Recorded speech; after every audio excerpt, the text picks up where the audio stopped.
ಆಮೇಲೆ ಇನ್ನೊಂದು ಏನಂದರೆ ಕೆಲವು ಪೆಟ್ರೋಲ್ ಬಂಕ್ಗಳಲ್ಲಿ ಪೆಟ್ರೋಲ್ ಸಿಗ್ತಾ ಇಲ್ಲ ಎನ್ನುವಂಥದ್ದು ಒಂದು ದೂರು ಬರ್ತಾ ಇದೆ. ಯಾಕಂದರೆ ನಾವೆಲ್ಲ ಈ ಸೋಷಿಯಲ್ ಮೀಡಿಯಾದಲ್ಲಿ ಎಲ್ಲ ಬರುವಂಥದ್ದು ವಿಚಾರಗಳು. ಆದರೆ ಒಂದು ವಿಚಾರ ನಾವು ಸೂಕ್ಷ್ಮವಾಗಿ ಪತ್ರಿಕೆಗಳಲ್ಲೂ ನೋಡಿದ್ದೀರಿ, ಕ್ರೆಡಿಟ್ ಫೆಸಿಲಿಟಿ ಡೀಲರ್ಗಳಿಗೆ ನಿಲ್ಲಿಸಿದ್ದಾರೆ. ಆದ ಕಾರಣ ಡೀಲರ್ಗಳು ಕಸ್ಟಮರಿಗೆ ಕ್ರೆಡಿಟ್ ಫೆಸಿಲಿಟಿ ಕೊಡ್ತಾ ಇಲ್ಲ. ಇದರಿಂದಾಗಿ ಏನಾದರೂ ವ್ಯಾಪಾರದ ಮೇಲೆ ಪರಿಣಾಮ ಆಗಿದೆ? ಕ್ರೆಡಿಟ್ ಫೆಸಿಲಿಟಿ ಖಂಡಿತ ಇಲ್ಲ. ಫಸ್ಟ್ ಆಫ್ ಆಲ್ ಏನಂದ್ರೆ ಕ್ರೆಡಿಟ್ ಫೆಸಿಲಿಟಿ ಅನ್ನುವಂಥದ್ದು ಇದು ಅವ್ರದ್ದು ಪಾಲಿಸಿ ಮ್ಯಾಟರ್ ಅಲ್ಲ, ಇದೊಂದು ಅರೇಂಜ್ಮೆಂಟ್. ಆಯಿಲ್ ಕಂಪನಿ ಅವರು ತಮ್ಮ ಡೀಲರ್ಗೆ ಕೊಟ್ಟಿರುವಂತ ಒಂದು ಫೆಸಿಲಿಟಿ ಅಷ್ಟೇ. ಇದನ್ನು ಏನ್ ಮಾಡ್ತಾರೆ, ಡೀಲರ್ ಅದನ್ನು ಪಡ್ಕೊಂಡು ಇದನ್ನು ಕಸ್ಟಮರ್ಗೆ ಎಕ್ಸ್ಟೆಂಡ್ ಮಾಡ್ತಾರೆ. ಈಗ ಒಮ್ಮೆಲೆ ಇದನ್ನು ಈಗ ನಿಮಗೆ ಗೊತ್ತುಂಟು, ಈಗ ಜಯರಾಮ್ ಅವರು ಹೇಳಿದ್ರು, ಬಹಳ ವಿಸ್ತಾರವಾಗಿ ಹೇಳಿದ್ರು, ಏನು ಎಷ್ಟು ಲಾಸ್ ಆಗ್ತಾ ಉಂಟು, ಎಷ್ಟು ಆಯಿಲ್ ಕಂಪನಿಗೆ ಲಾಸ್ ಆಗ್ತಾ ಉಂಟು, ಎಷ್ಟು ಕ್ರೂಡ್ ಅಲ್ಲಿ ನಾವು ಹಿಂದೆ ಪರ್ಚೇಸ್ ಮಾಡ್ತಾ ಇದ್ದೇವೆ, ಈಗಿನ ಕ್ರೂಡ್ ನ ರೇಟ್ ಏನು. ಹಾಗಾಗಿ ಆಯಿಲ್ ಕಂಪನಿ ಕೂಡ ಎಲ್ರು ಅವರು ಜಯರಾಮ್ ಅವರು ಇದು ಕೂಡ ಹೇಳಿದ್ರು, ಎಂತ ವ್ಯಾಪಾರಕ್ಕೆ ಎಲ್ರು ವ್ಯಾಪಾರಕ್ಕೆ ಇರುವವರೇ. ಹಾಗಿರುವಾಗ ಪ್ರತಿಯೊಂದು ಲೀಟರ್ ಅಲ್ಲಿ ಸುಮಾರು 50-55 ರೂಪಾಯಿ ಲಾಸ್ ಆಗುವಂತ ಒಂದು ಈ ಒಂದು ಸಿಚುವೇಶನ್ ಅಲ್ಲಿ ನಾವಿದ್ದೇವೆ. ಈಗ ಏನ್ ಮಾಡಿದ್ದಾರೆ, ಈ ಒಂದು ಫೆಸಿಲಿಟಿಯನ್ನು ಅವರು ಏನು ನಮಗೆ ಎಕ್ಸ್ಟೆಂಡ್ ಮಾಡಿದ್ರು ಅದನ್ನು ಫೇಸ್ ವೈಸ್ ರಿಡಕ್ಷನ್ ಗೆ ಒಂದು ಏನೋ ಒಂದು ಮಾಡಿಕೊಂಡು ಬಂದಿದ್ದಾರೆ. ಫೇಸ್ ವೈಸ್ ರಿಡಕ್ಷನ್ ಅವರು ಖಂಡಿತವಾಗಿ ಅದನ್ನು ಸ್ಟಾಪ್ ಮಾಡಲಿಲ್ಲ. ಸ್ಟಾಪ್ ಮಾಡಿದ್ರೆ ಈ ಪರಿಸ್ಥಿತಿ ಬೇರೆನೆ ಆಗ್ತಿತ್ತು. ಅವರು ಅದನ್ನು ಒಂದು ನಿಯಂತ್ರಣದಲ್ಲಿ ಇಟ್ಟುಕೊಂಡು ಇಲ್ಲಿ ನಮಗೆ ಕೊಡುವಂತ ಒಂದು ಪೆಟ್ರೋಲ್ ಅನ್ನು ನಿರಂತರವಾಗಿ ಪೂರೈಕೆ ಮಾಡ್ತಾ ಬಂದಿದ್ದಾರೆ.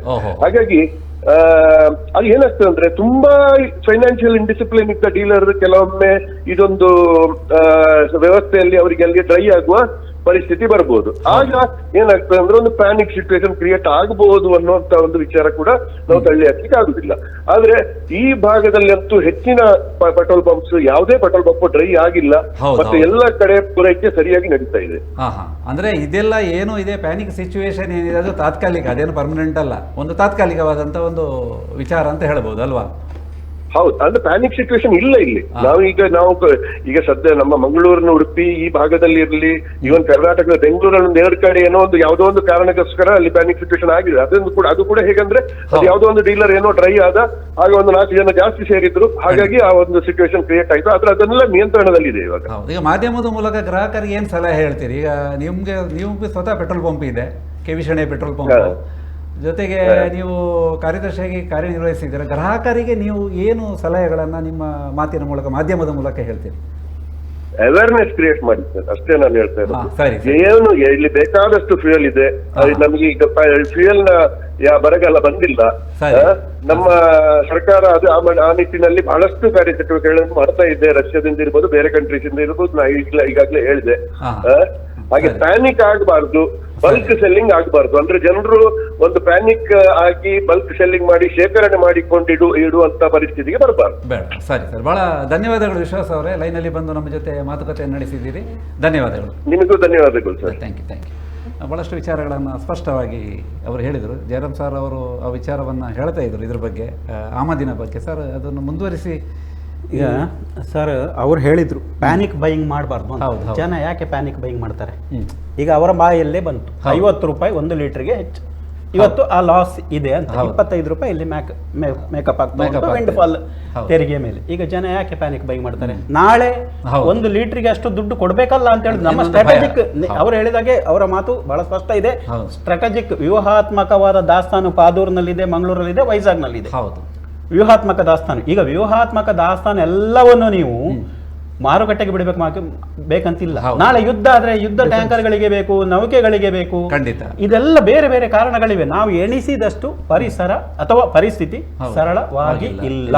ಈಗ ನಾನಾಗ ಹೀಲಿಯಂಗೆ ಬಂದೆ ನಿಮಗೆ. ಈಗ ಪ್ಯಾನಿಕ್ ಬೈಯಿಂಗ್ ಜನ ಯಾಕೆ ಮಾಡ್ತಾರೆ ಅಂದ್ರೆ, ನಾಳೆ ಏರಿದ್ರೆ ನಾನು ಏನ್ ಮಾಡುದು, ರೇಟ್ ನನ್ಗೆ ಹೋಗ್ಲೇಬೇಕು ಅಲ್ವಾ? ಎಲ್ಲವೂ ಈಗ ಯುದ್ಧ ಅಂತ ಹೇಳಿ ಬಂದ ಕೂಡಲೇ ಯುದ್ಧ ಎನ್ನುವ ಶಬ್ದ ಆ ಫುಲ್ ಪಾಯಿಂಟ್ ಬೀಳುವುದಕ್ಕೆ ಮೊದಲೇ 10% ಏರ್ತದೆ. ನೀವು ಅದರಲ್ಲಿ ಏನು ಡೌಟೇ ಬೇಡ.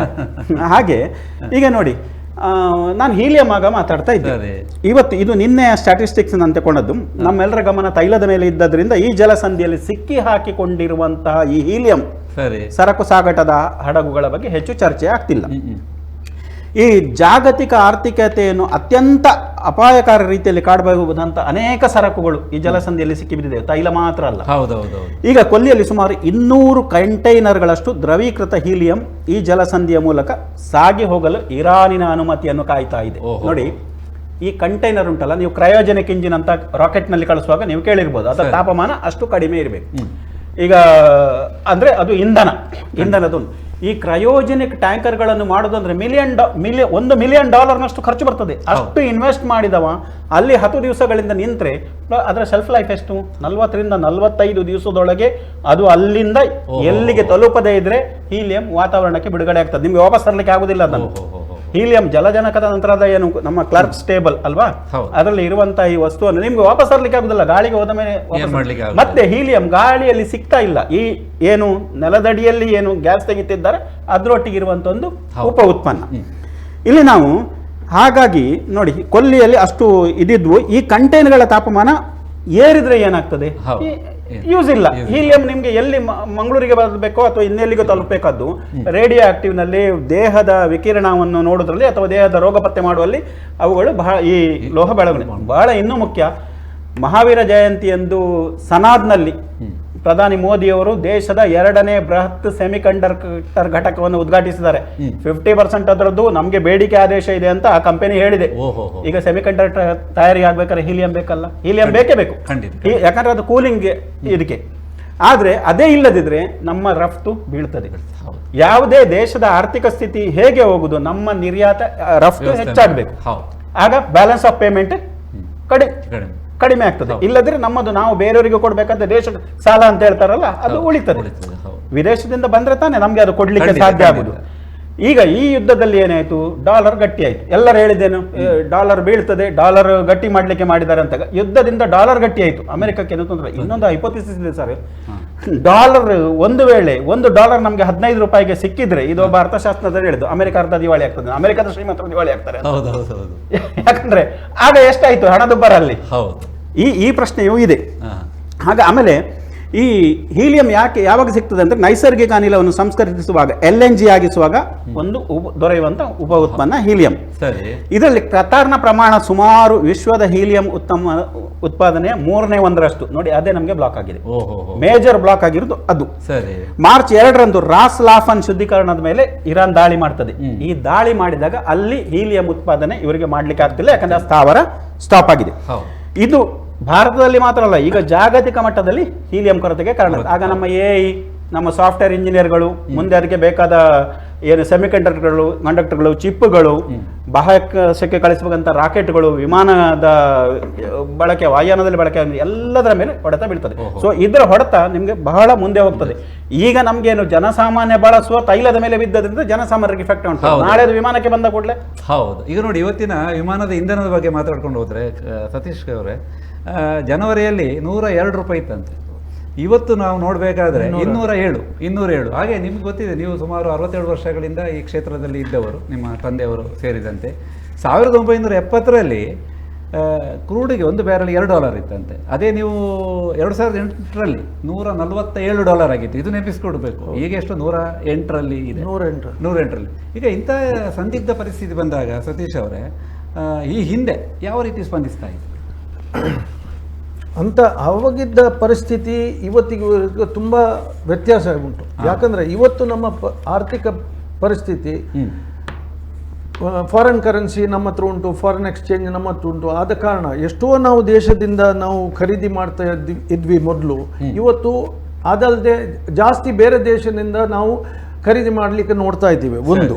ಎರಡನೇ ವಿಷಯ ಏನಂದ್ರೆ, ನಮಗೆ ಇಲ್ಲಿದ್ದು ನಮ್ಮ ಸ್ಟ್ರೆಂತ್ ಬಗ್ಗೆ ನಾನು ಹೇಳ್ತಾ ಇರುವುದಂದ್ರೆ, ನಮಗೆ MRPL ಉಂಟು, ಇಂಪೋರ್ಟ್ ಫೆಸಿಲಿಟಿ HPCL ಕೈಯಲ್ಲಿ ಉಂಟು, ಇಂಪೋರ್ಟೆಡ್ ಪ್ರಾಡಕ್ಟ್ ಇಲ್ಲಿ ಬರ್ತದೆ, LPG ಆಗಲಿ, ಬಟ್ ಕ್ರೂಡ್ ಆಗಲಿ ಬರ್ತಾ ಉಂಟು. ಆದರೆ ಇದ್ರ ಬಗ್ಗೆ ನೀವು ಹೇಳುವ ಇದ್ರ ಮೊದಲು ನಾನು ಏನು ಹೇಳಲಿಕ್ಕೆ ಬಯಸ್ತಾ ಇದ್ದೇನೆಂದ್ರೆ, ನಾವು ಪೆಟ್ರೋಲ್ ಪಂಪಲ್ಲಿ ಪೆಟ್ರೋಲ್ ಮಾರ್ತೀವಿ, ಡೀಸೆಲ್ ಮಾರ್ತೇವೆ, ಈಗ CNG ಮಾರ್ತೇವೆ, ಮತ್ತೆ ಆಟೋ LPG ಮಾರ್ತೇವೆ.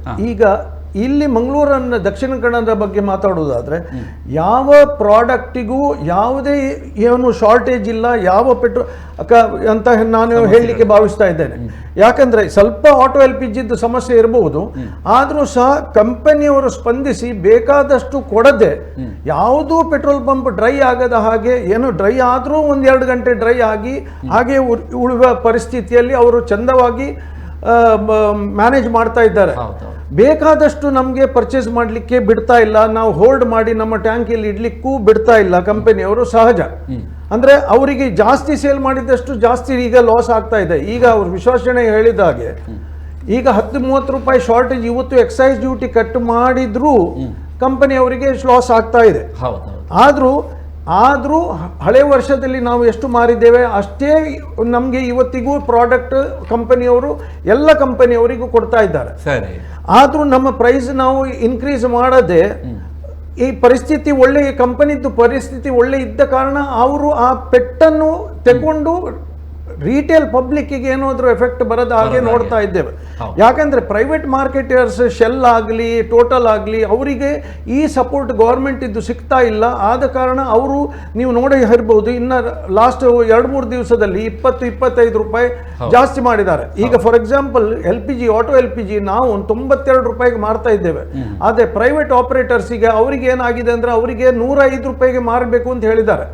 ಆದರೆ ಅವರಿಗೆ 105ಕ್ಕೆ ಮಾರ್ಲಿಕ್ಕೆ ಆಗ್ತಾ ಇಲ್ಲ. ಯಾಕಂದ್ರೆ ನಮ್ಮ ಗೌರ್ಮೆಂಟ್ OMC ಹತ್ರ ಎಲ್ಲ ಆಟೋ LPG ಸ್ಟಾಕ್ ಇದೆ.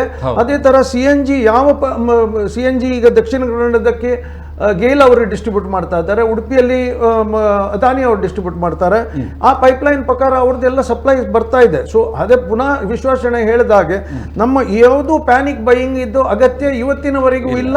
ಇನ್ನು ಮುಂದೆ ಸಹ ನನಗೆ ಅದು ಕಾಣಿಸ್ತಾ ಇಲ್ಲ. ಯಾಕಂದ್ರೆ ಎಲ್ಲ ಕಂಪನಿಯವರು ಕರೆ ನೋಡುವಲ್ಲಿ ಆನಂದ್ ಕಾರ್ನಾಡ್ ಅವರಿದ್ದಾರೆ, Karnataka state federation of petroleum dealers Bengaluru ಅವರೀಗ ಲೈನಲ್ಲಿ ಇದ್ದಾರೆ. ಆನಂದ್ ಕಾರ್ನಾಡ್, ನಮಸ್ಕಾರ ಆನಂದ್ ಅವರೇ. ನಮಸ್ಕಾರ. ಸ್ವಾಗತ ಜನಧ್ವನಿ ಕಾರ್ಯಕ್ರಮಕ್ಕೆ. ಸತೀಶ್ ಎನ್ ಕಾಮತ್ ಅವರ ಜೊತೆಯಲ್ಲಿದ್ದಾರೆ, ಹಾಗೆ ನಮ್ಮ ಜಯರಾಮ್ ಸರ್ ಅವರು ಇದ್ದಾರೆ.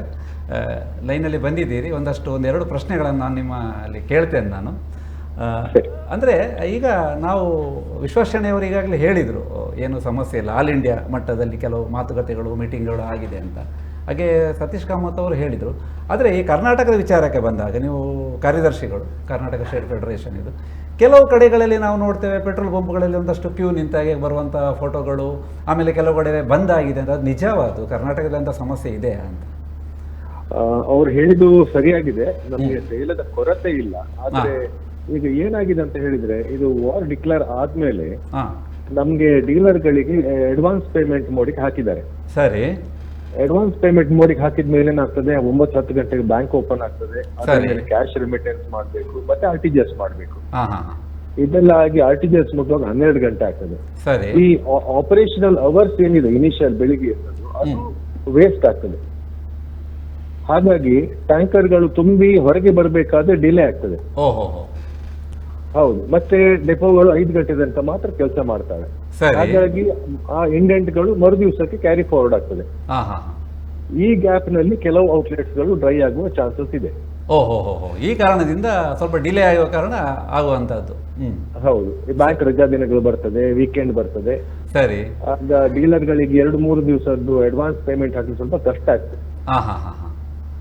ಅಂದ್ರೆ ಒಂದು ಔಟ್ಲೆಟ್ ಬಂದಾದಗಳು ಇನ್ನೊಂದು ಔಟ್ಲೆಟ್ಗೆ ಜನರು ಕ್ಯೂ ಹೋಗಿ ನಿಲ್ತಾರೆ, ಅಲ್ಲಿ ಬಂದಾಗಿದೆ ಅಂತ ಎನ್ನುವಂಥದ್ದು. ಅದೊಂದು ಸಣ್ಣ ಪ್ಯಾನಿಕ್ ಸಿಚುವೇಶನ್ ಆಗ್ತದೆ. ತೈಲ ನಿಗಮಗಳಿಂದ ನೀವೇನು ನಿರೀಕ್ಷೆ ಮಾಡ್ತಾ ಇದ್ದೀರಿ?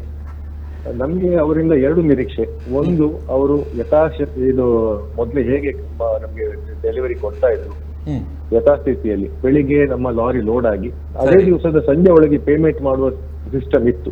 ಅದೇ ರೀತಿ ಕಂಟಿನ್ಯೂ ಮಾಡಿದ್ರೆ ಎಲ್ಲ ಸ್ಮೂತ್ ಆಗಿ ರನ್ ಆಗ್ತದೆ. ಮತ್ತೆ ಯಾವುದೂ ಔಟ್ಲೆಟ್ಸ್ ಗಳಲ್ಲಿ ಯಾವುದೇ ರೀತಿ ಸಮಸ್ಯೆ ಆಗುದಿಲ್ಲ. ಇದು ಒಂದು. ಮತ್ತೆ ಇನ್ನೊಂದು, ಇಂಡಿಯನ್ ಆಯಿಲ್ ನಲ್ಲಿ ಸ್ಪೆಷಲಿ ಒಂದು ಸ್ಟ್ಯಾಂಡ್ ಮಾಡೆಲ್ ಅಂತ ಒಂದು ಈಗ ಒಂದು ಇಂಪ್ಲಿಮೆಂಟ್ ಮಾಡಿದ್ದಾರೆ ಸುಮಾರು ತಿಂಗಳಿಂದ. ಈ ಮಾಡೆಲ್ ನಲ್ಲಿ ಮಂಗಳೂರಿಗೆ ಸಪ್ಲೈ ಆಗುವ ಈಗ ಹೊನ್ನಾವರಕ್ಕೋ ಅಥವಾ ಪುತ್ತೂರಿಗೋ ಕೆಲವು ಔಟ್ಲೆಟ್ಸ್ ಗೆ ಮಂಗಳೂರಿಂದ ಸರಬರಾಜು ಆಗುವಂತದ್ದು ಹಾಸನದಿಂದ, ಮೈಸೂರಿಂದ, ಹುಬ್ಳಿಯಿಂದ ಹೀಗೆ ಅಲ್ಲಿಂದ ಸಪ್ಲೈ ಮಾಡ್ತಾರೆ. ಇದು ನಿಮ್ಮ ಡಿಸ್ಟೆನ್ಸ್ ಕೂಡ ಜಾಸ್ತಿ, ಟೈಮ್ ಕೂಡ ಜಾಸ್ತಿ ತಗೊಳ್ತದೆ. ಸೊ ಇದರಿಂದ ಕೂಡ ಇಂಡಿಯನ್ ಆಯಿಲ್ ಹೆಚ್ಚಾಗಿ ಇಂಡಿಯನ್ ಆಯಿಲ್ ಪಂಪಿನಲ್ಲಿ ಸ್ವಲ್ಪ ಈ ಸಮಸ್ಯೆ ಕಾಣ್ತದೆ. ಇದನ್ನು ಕೂಡ ಅವರು ರೆಗ್ಯುಲರೈಸ್ ಮಾಡಿ ಮದರ್ ಲೊಕೇಶನ್ ಮಂಗಳೂರಿಗೆ ಅವರು ಶಿಫ್ಟ್ ಮಾಡಿದ್ರೆ ಸ್ಟ್ಯಾಂಡ್ ಮಾಡೆಲ್ ಅನ್ನು ಸ್ವಲ್ಪ ಸಮಯಕ್ಕೆ ಅಬೇನ್ಸ್ ಅಲ್ಲಿಟ್ರೆ ಎಲ್ಲ ಸ್ಮೂತ್ ಆಗಿ ರನ್ ಆಗ್ತದೆ ಅಂತ ನಾನು ಭಾವಿಸ್ತೇನೆ. ಅಂದ್ರೆ ನಿರೀಕ್ಷೆಯನ್ನು ನೀವು ಮಾಡ್ತಾ ಇದ್ದೀರಿ. ಅಂದ್ರೆ ಸಾಮಾನ್ಯವಾಗಿ ಅಂದ್ರೆ ಈ ಒಂದು ಒಳ್ಳೆಯ ಒಂದು ವ್ಯವಸ್ಥೆಯನ್ನು ಮಾಡಿದ್ರೆ ಸರಾಗವಾದ ಸಪ್ಲೈ ಚೈನ್ ಕಂಟಿನ್ಯೂ ಆಗಬಹುದು ಎನ್ನುವಂಥದ್ದು ಅಲ್ವಾ? ಹೌದು, ಸ್ಮೂತ್ ಆಗಿ ನಿರ್ದಿಷ್ಟ ಸಮಯದಲ್ಲಿ ಸಪ್ಲೈಸ್ ಆಗುವ ಹಾಗೆ. ಮತ್ತೆ ಆನಂದ್ ಅವರೇ, ಒಂದು ವಿಚಾರ, ಈ CNG ಅಂದ್ರೆ ಮುಖ್ಯವಾಗಿ ಆಟೋ ಟ್ಯಾಕ್ಸಿ ಅವರು ಸಾಮಾನ್ಯವಾಗಿ ಅತ್ಯಂತ ಪ್ರತಿದಿನ ದುಡಿದು ಸಂಪಾದನೆ ಮಾಡುವವರು ಈ CNG ದರ ಏರ್ತಾ ಇದೆ ಅಂತ ಒಂದೊಂದು ಕಡೆಯಲ್ಲಿ ಹೇಳಿದೆ. ಕೆಲವು ಪೆಟ್ರೋಲ್ ಪಂಪ್ಗಳಲ್ಲಿ ಅವರಿಗೆ ಬೇಕಾದಾಗೆ ದರವನ್ನು ಹೇಳ್ತಾರೆ ಅಂತ ಹೇಳ್ತಾರೆ. CNG ಏನಾದರೂ ಕೊರತೆ ಇದೆ ಪೆಟ್ರೋಲ್ ಪಂಪ್ಗಳಲ್ಲಿ? ಇಲ್ಲ, CNG ಅಂತ ಕೊರತೆ ಇಲ್ಲ. ಮೊದಲು ಹೇಗೆ ಸಪ್ಲೈ ಆಗ್ತಿತ್ತು ಅದೇ ರೀತಿಯಲ್ಲಿ ಸಪ್ಲೈ ಆಗ್ತಾ ಇದೆ. ಅಂದ್ರೆ ದರದ್ದು ಏನಾದರೂ ವ್ಯತ್ಯಾಸಗಳಾಗೋದಿಲ್ಲಲ್ಲ? ಅಂತ ವ್ಯತ್ಯಾಸಗಳೇನಿಲ್ಲ. ಇವತ್ತು ಮಾತ್ರ 2 ರೂಪಾಯಿ ಏರ್ಸಿದ್ದಾರೆ ಕಾಣ್ತದೆ ಇವತ್ತು. ಸರಿ, ಇಲ್ಲಿದ್ರೆ ಯಾವುದೇ ವ್ಯತ್ಯಾಸಗಳಿಲ್ಲ ಇಲ್ಲ. ಅಂದ್ರೆ ಎಲ್ಲ ಅಂದ್ರೆ ನೀವಿಬ್ಬರು ಹೇಳುವ ಹಾಗೆ, ವಿಶ್ವಾಸ ಹೇಳುವ ಹಾಗೆ, ಆನಂದ್ ಅವರು ತಾವು ಹೇಳುವ ಹಾಗೆ, ಸತೀಶ್ ಅವರು ಹೇಳುವ ಹಾಗೆ ಸಪ್ಲೈಯ ಬಗ್ಗೆ ಯಾವುದೇ ಸಮಸ್ಯೆಗಳಿಲ್ಲ. ಅದನ್ನು ಸ್ಟ್ರೀಮ್ ಲೈನ್ ಮಾಡಬೇಕು ಅಂತ ಹೇಳ್ತಾ ಇದ್ದೀರಿ ಅಲ್ವಾ? ಹೌದು. ಹೌದು. ಧನ್ಯವಾದಗಳು ಆನಂದ್ ಅವರೇ, ನಮ್ಮ ಜೊತೆ ಮಾತಾಡಿದ್ದಕ್ಕೆ ಧನ್ಯವಾದ. ಇದರಲ್ಲಿ ಒಂದು ಸಣ್ಣ ವಿಚಾರ ಅಂದರೆ LPG, ಆಟೋ LPGಯ ರೇಟ್ ಇಂದು 3 ವಾರದಲ್ಲಿ ಸಾಧಾರಣ ಒಂದು 60-65 ರೂಪಾಯಿ ಇದ್ದದ್ದು 92ರವರೆಗೆ ಮುಟ್ಟಿದೆ ಇವತ್ತಿನ ಬೆಳಿಗ್ಗೆ. ಅದು ಒಂದು ರಿಕ್ಷಾ ಡ್ರೈವರ್ ಆಗಲಿ, ಜಾಸ್ತಿ ರಿಕ್ಷಾಕ್ಕೆ ಹೋಗ್ತಾ ಇರುವ ಫ್ಯೂಯಲ್ ಅದು. ಸರಿ, ಆ ರಿಕ್ಷಾ ಡ್ರೈವರ್ ಅವರಿಗೆ ಸ್ವಲ್ಪ ಸಮಸ್ಯೆ ಜೋರಾಗಿದೆ. ಯಾಕಂದ್ರೆ ಕಸ್ಟಮರ್ ಜಾಸ್ತಿ ಬಾಡಿಗೆ ಕೊಡ್ಲಿಕ್ಕೆ ತಯಾರಿಲ್ಲ. ಇವರು ಇಲ್ಲಿ ಕೆಲವು ಪೆಟ್ರೋಲ್ ಪಂಪಿನಲ್ಲಿ ಕ್ಯೂ ಇರ್ತದೆ, ಕೆಲವು ಪೆಟ್ರೋಲ್ ಪಂಪ್ ಹತ್ತಿರದ ಪೆಟ್ರೋಲ್ ಪಂಪ್ ಡ್ರೈ ಆಗಿರ್ತದೆ. ಆಗ ನೀವು ಹೇಳುವಾಗೆ ಅದು ಇನ್ನೊಂದು ಕಡೆಯಲ್ಲಿ ಕ್ಯೂ ಇರ್ತದೆ. ಅದು ಕ್ಯೂ ಅಲ್ಲಿ ನಿಲ್ಲುವುದು ಒಂದು ವಿಷಯ. ಇನ್ನೊಂದು ರೇಟ್. ಸೊ 50% ರೇಟ್ LPGಗೆ ಜಾಸ್ತಿ ಆಗಿದೆ. ಅದು ಒಂದು ಸಮಸ್ಯೆ ಪಾಪ ರಿಕ್ಷಾದವರಿಗೆ. ಬಹಳ ಸ್ಪಷ್ಟವಾಗಿ ಹೇಳಿದ್ರಿ, ಗ್ರಾಹಕರು ಜಾಸ್ತಿ ಕೊಡ್ಲಿಕ್ಕೆ ಬರೋದಿಲ್ಲ. ಇಲ್ಲ, ಯಾಕಂದ್ರೆ ಇಲ್ಲಿ ಜಾಸ್ತಿ ಆಗಿದ್ರು ರಿಕ್ಷಾ ಡ್ರೈವರ್ಗೆ, ಟ್ಯಾಕ್ಸಿ ಅವರಿಗೆ ಸ್ವಲ್ಪ ಸಮಸ್ಯೆ ಆಗಿದೆ. ಈ ಬಗ್ಗೆ ಒಂದು ಕಳಕಳಿಯನ್ನ ತೋರಿಸಬೇಕಾಗ್ತದೆ. ಹೌದು, ರಿಕ್ಷಾ ಡ್ರೈವರ್ ಸಮಸ್ಯೆ ಒಂದು ಏನಾದ್ರೂ ಒಂದು ಪರಿಹಾರ ಬಂದ್ರೆ ಒಳ್ಳೆದಿತ್ತು ಸರ್. ಇದರಲ್ಲಿ ಒಂದು ಮಧ್ಯ ಪ್ರವೇಶಿಸಬಹುದಾದ್ರೆ ಹೇಳಿ ಸರ್, ವಿತ್ ಯುವರ್ ಪರ್ಮಿಷನ್. ಪೆಟ್ರೋಲ್ಗೆ ರೇಟ್ ಜಾಸ್ತಿ ಆಗಲಿಲ್ಲ. ನೀವು ರಿಕ್ಷಾದ ದರ ಫಿಕ್ಸ್ ಮಾಡೋದು ಯಾರು? ಸರ್ಕಾರ. ಕನಿಷ್ಠ ದರ 35 ರೂಪಾಯಿನ ಫಿಕ್ಸ್ ಮಾಡೋದು ಯಾರು? ಸರ್ಕಾರ. ಹೌದೌದು. ಈಗ ಇದರಲ್ಲಿ 3 ತಲೆಮಾರಿನ ರಿಕ್ಷಾ ಚಾಲಕರಿದ್ದಾರೆ. ಹಳೇ ಕಾಲದವರು ಈಗಲೂ ಪೆಟ್ರೋಲು ಅಲ್ವಾ, ಪೆಟ್ರೋಲ್ ಎರಡನೇ ತಲೆಮಾರು ಸಾಧಾರಣ ಈಗ ಮಧ್ಯ ವಯಸ್ಸಿಗೆ ಬಂದವರೆಲ್ಲ ಆಗ ಹೈಬ್ರಿಡ್ ಬಂದಿದೆ, ಸ್ವಲ್ಪ ಗ್ಯಾಸ್ ನಲ್ಲಿ ಓಡಿಸ್ತಾ ಇದ್ದಾರೆ. ಈಗ ಹೊಸಬ್ರು ಬಂದಿದ್ದಾರೆ, ಈಗ 25-26 ವರ್ಷದವರು, ಅವರೆಲ್ಲ ಬ್ಯಾಟರಿ ರಿಕ್ಷಾ ತಗೊಂಡಿದ್ದಾರೆ. ಸೊ ನೀವೀಗ ಗ್ಯಾಸ್ ರಿಕ್ಷಾದವರು ಗ್ಯಾಸ್ಗೆ ರೇಟ್ ಏರ್ದಂಡು ಎಂಕೆ ಹೆಚ್ಚ ಬಾಡಿಗೆ ಕೊಡ್ಲೆ ಅಂತ ಹೇಳಿ ಕೇಳಲಿಕ್ಕೆ ಆಗ್ತದೆ ಅವರಿಗೆ. ಸೊ ಇದೊಂದು ಸಂಕಟ ಇಲ್ಲಿ ಮಾರ್ಕೆಟ್ ಅಲ್ಲಿ ಇರೋ ಸಂಕಷ್ಟ ಇದು. ಆದ್ರೆ ಸಮಸ್ಯೆ ಏನಂದ್ರೆ ಇದರಲ್ಲಿ ರಿಕ್ಷಾದಲ್ಲಿ CNG ಸಹ ಉಂಟು, LPG ಸಹ ಉಂಟು. CNG ರೇಟ್ ಏರ್ಲಿಲ್ಲ. ಅದು 2 ನಮೂನೆದ್ದು ಈ ರಿಕ್ಷಾದಲ್ಲಿ 3 ಉಂಟು. CNG ರಿಕ್ಷಾ ಉಂಟು, ಬ್ಯಾಟರಿ ರಿಕ್ಷಾ ಉಂಟು, LPG ರಿಕ್ಷಾ ಉಂಟು, ಅದರ ಮೇಲೆ ಡೀಸೆಲ್ ರಿಕ್ಷಾ ಸಹ ಉಂಟು. ಈಗ ನೀವು ಎಲ್ಲಾ ತೈಲಗಳ ಮೇಲೆ ಅದೇ ರೀತಿ ಏರಿಕೆ ಆಗಿದ್ದಿದ್ರೆ ಬಹುಶಃ ಅವರಿಗೆ ಒಂದು ಕಾಂಪಿಟೇಷನ್ ಇರ್ತಿರ್ಲಿಲ್ಲ. ಯಾಕಂದ್ರೆ ಈಗ ಇವರು ಒಂದು 35 ರೂಪಾಯಿಗೆ 45 ರೂಪಾಯಿ ತಗೊಂಡ್ರೆ ಗ್ರಾಹಕ ಏನ್ ಮಾಡ್ತಾವು, LPG ಗ್ಯಾಸ್ ತಗೊಂಡ ಮಿತ್ತರ್ನೆ ಬಡ್ಚಿ ಮಾರ್ರೆ, ಪೆಟ್ರೋಲ್ ಕಡಿಮೆ ಅಲ್ವಾ? ವಾಸ್ತವ ಹೌದಲ್ಲ? ಅದೇ ಬ್ಯಾಟರಿ ರಿಕ್ಷಾ ಆದ್ರೆ ಮೀಟರ್ಗೆ ತಿರುಗಿಸಿದ 35 ರೂಪಾಯಿ ಕೊಟ್ಟರಾಯ್ತು. ಅದ್ರಲ್ಲಿ ಈ ಪರಿಸ್ಥಿತಿಯು ಇದೆ ಅಂತ. ಅಂದ್ರೆ ಲೋಕಲೈಸ್ಡ್ ಇರುವ ಪರಿಸ್ಥಿತಿಗಳು ಬೇರೆ ಬೇರೆ ಇರ್ತವೆ ಅಂತ ಕೂತ್ಕೊಂಡವನಿಗೆ ನಾನು LPG ರಿಕ್ಷಾದಲ್ಲಿ ಇದ್ದೇನೋ, CNGಯೋ, ಪೆಟ್ರೋಲು, ಡೀಸೆಲ್ ಅಂತ ಗೊತ್ತೇ ಇರೋದು ಅಲ್ಲ. ಒಮ್ಮೆಗೆ ನೀವು 35 ರೂಪಾಯಿಗಿಂತ ಹೆಚ್ಚು ರಿಕ್ಷಾಗೆ ಒಂದು ಗ್ಯಾಸ್ಗೆ ಜಾಸ್ತಿ ಆತಂಡು ಹೇಳಿದ್ರೆ ಒಮ್ಮೆ ಅವರಿಗೆ ಹೊರೆ ಬಿದ್ದ ಮೇಲೆ ಇನ್ನೊಮ್ಮೆ ಕುತ್ಕೊಳ್ಳೋಗ ಆಲೋಚನೆ ಮಾಡ್ತಾರ ಇಲ್ವಾ ಅವರು? ಅಲ್ಲ, ಆದ್ರೆ ಇದರಲ್ಲಿ ಈ ಮಾಧ್ಯಮದಲ್ಲಿ ನನ್ನ ಒಂದು ಕಳಕಳಿಯ ವಿನಂತಿ ಏನಂದ್ರೆ, CNGಗೆ ಜಾಸ್ತಿ ಆಗಲಿಲ್ಲ, ಪೆಟ್ರೋಲ್ ಡೀಸೆಲ್ ಜಾಸ್ತಿ ಆಗಲಿಲ್ಲ, LPGಗೂ ಸಹ ಅದನ್ನು ಆ ಒಂದು ಪೆಟ್ಟು ಕಂಪನಿ ಅವರು ತಗೊಳ್ಬಹುದು. ಇಷ್ಟು ಒಂದು ಹೆಚ್ಚುವರಿ ರೇಟ್ ಬೇಡ ಅಂತ ಹೇಳಿ ನನ್ನ ಒಂದು ಅಭಿಪ್ರಾಯ.